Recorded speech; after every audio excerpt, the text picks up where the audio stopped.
की जय। श्याम सुंदर श्री अवधेव महाराज की जय। श्री वल्लभाधीश की जय। સૌપ્રથમ તો શ્રીનાથજી હવેલી જસદણના સર્વ ટ્રસ્ટી મહાનુભાવો, કિરીટભાઈ જેમના વિશેષ સ્નેહ, અનુગ્રહ, અનુરાગ અને આમંત્રણથી અહીંયા ઉપસ્થિત થવાનું સંભવ બન્યું છે.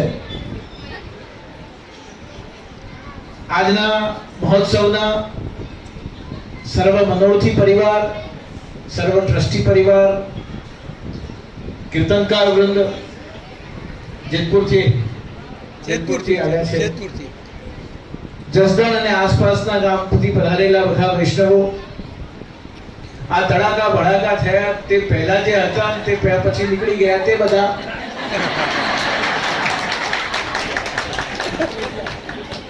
શોભાયાત્રામાં આજે ફટાકા ફૂટવાના બાકી હતા એટલે આયોજકોએ શોભાયાત્રા પછી ફટાકડા ફોડવાનું આયોજન કર્યું હતું. એનો આનંદ આપણે શ્રી રાજેશભાઈ રાણભાન મુંબઈ, શ્રી રાજુભાઈ મણિયાર, શ્રી પરેશભાઈ જનાણી, ડોક્ટર બીબી કાસુંદ્રા સાહેબ, શ્રી ચંદ્રકાંતભાઈ બાબરિયા, આ બધા જ ટ્રસ્ટી મહાનુભાવોને મારા ખૂબ ખૂબ અભિનંદન છે કે આજે એવો સુંદર તે મનોરથ કર્યો કે મને ઠાકોરજીને કંઈક સંભળાવવાનો અવસર મળ્યો.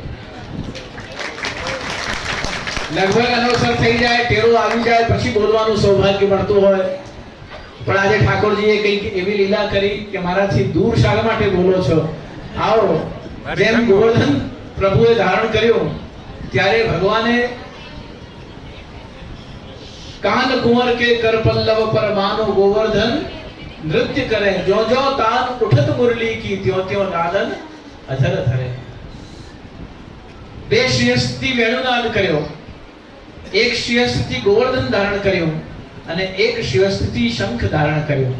અને ઇન્દ્રનું જે અતિવૃષ્ટિ કરીને અને વ્રજ ઉપર વ્રજને સંતાપ આપવાનો જે ભાવ હતો એ સમસ્ત અતિવૃષ્ટિના જલને ભગવાને શંખમાં ધારણ કરી લીધું અને એ શંખ દ્વારા એ તમામ જલ પ્રવાહને પોતાની અંદર સંગ્રહિત કરી લીધું.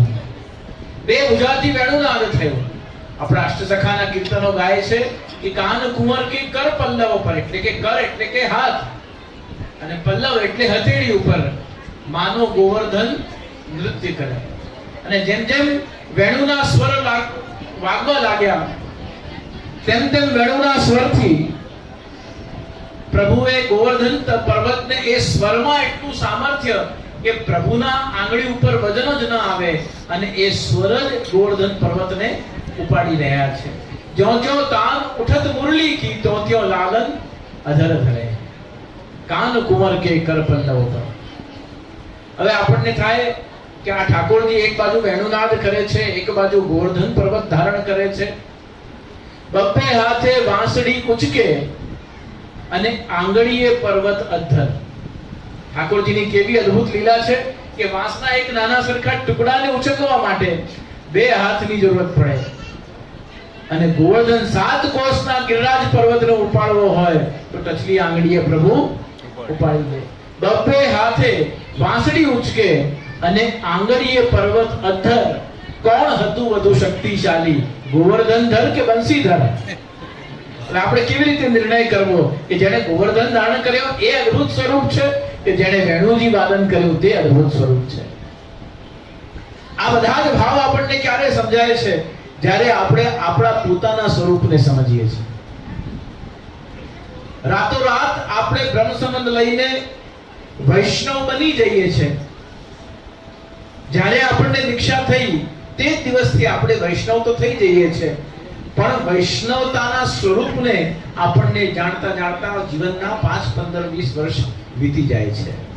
સૌથી પહેલા આપણે મનુષ્ય છે, માનવ છીએ, પછી આપણે આ દેશના નાગરિક છીએ, પછી આપણે હિન્દુ સનાતન વૈદિક ધર્મના હિન્દુ ધર્માવલંબી છીએ અને પછી આપણે શ્રી મહાપ્રભુ વલ્લભાચાર્યજીના માર્ગના પુષ્ટિ માર્ગના ખૂબ જ આદરણીય વૈષ્ણવ છીએ.